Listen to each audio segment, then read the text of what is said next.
Jason Sadites here on behalf of IK Multimedia, and today I'm going to show you how to quickly get up and running utilizing the new IK Multimedia iRig USB and iRig HDX using GarageBand on an Apple iPad. So the very first thing that we're going to have to do is we're going to have to plug one end of our USB-C cable into our iRig USB or iRig HDX. Next, we're going to plug the other end of our USB cable into our Apple iPad. Once that connection's made, we will want to take a set of headphones that we're going to use to monitor and plug those into the headphone jack of our iRig USB. Once we've made all those connections, we would want to take our guitar cable and plug that into the instrument input of either iRig USB or iRig HDX. The way we would set our guitar input level on each device is slightly different. On iRig HDX, we do not have an encoder that we can actually change the instrument input level.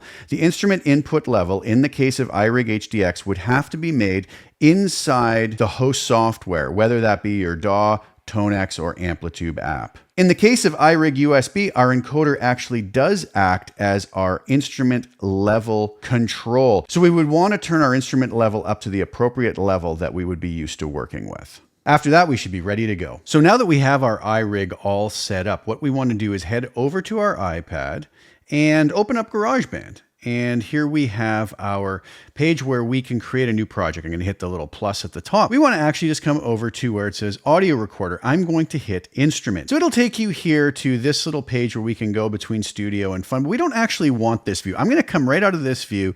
I'm going to hit up here and create a track view instead so that I can actually see my tracks. Now, the first step that we're going to want to take is to come up to our little top right gear icon, and I'm going to click that. Now, we can make some various settings in here. We can control how the metronome gets utilized. We can set the tempo of our song, our time signature, and whatnot, but I want to come down to the advanced tab here, and I'm going to set multi-track recording. I want you to watch over here by our guitar icon on our track. When I engage this, you'll notice now I have the ability to monitor from the track page. That's going to be important in 1 second when we get Tonex set up. I also like to choose 24-bit audio resolution. So we're done with that. We can come out of that. Now, what we have here is the ability to simply record a track, but I can also make some changes to my track here. I can hit the icon. I could change it to a more appropriate icon. I happen to be playing a Gibson SG at the moment, so I could change it to that.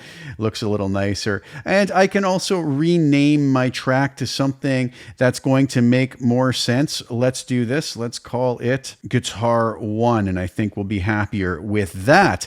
I can also hit my little mixer button up here and have more control over the track itself. Now, what you'll notice is if I do come and actually hit the input monitoring button, now I can actually hear myself. But you'll hear some effects on there. I don't really want that. So I'm going to hit my little mixer button again. I'm going to come over to plugins and EQ. I'm going to hit that, and you'll notice it automatically engage a compressor, effect, EQ, track, reverb. I'm going to turn all of that off. These will not be captured on the track, but I just don't even want to hear them. We're going to come back and revisit the plugin EQ section. But for now, we now have our track. I can hear my dry guitar as it's being recorded from iRig USB. All right, so now that I have that all set up, I'm ready to record a little guitar riff. I have my input monitoring engaged, and when I hit record, it'll give me a 4-beat count in, and I'll play a little riff.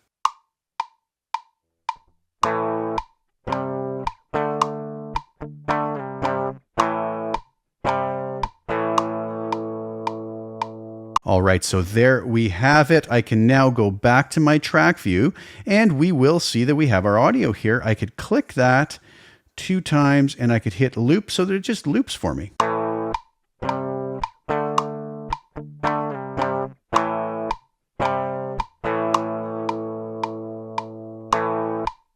Great, I'm happy with that. Well, that's it for this video. I hope that helps you to get up and running effortlessly with your iRig USB or iRig HDX, utilizing it in GarageBand with iPad. Next time, we'll see how we can apply Tonex to that track we just recorded to get some truly inspiring guitar tones.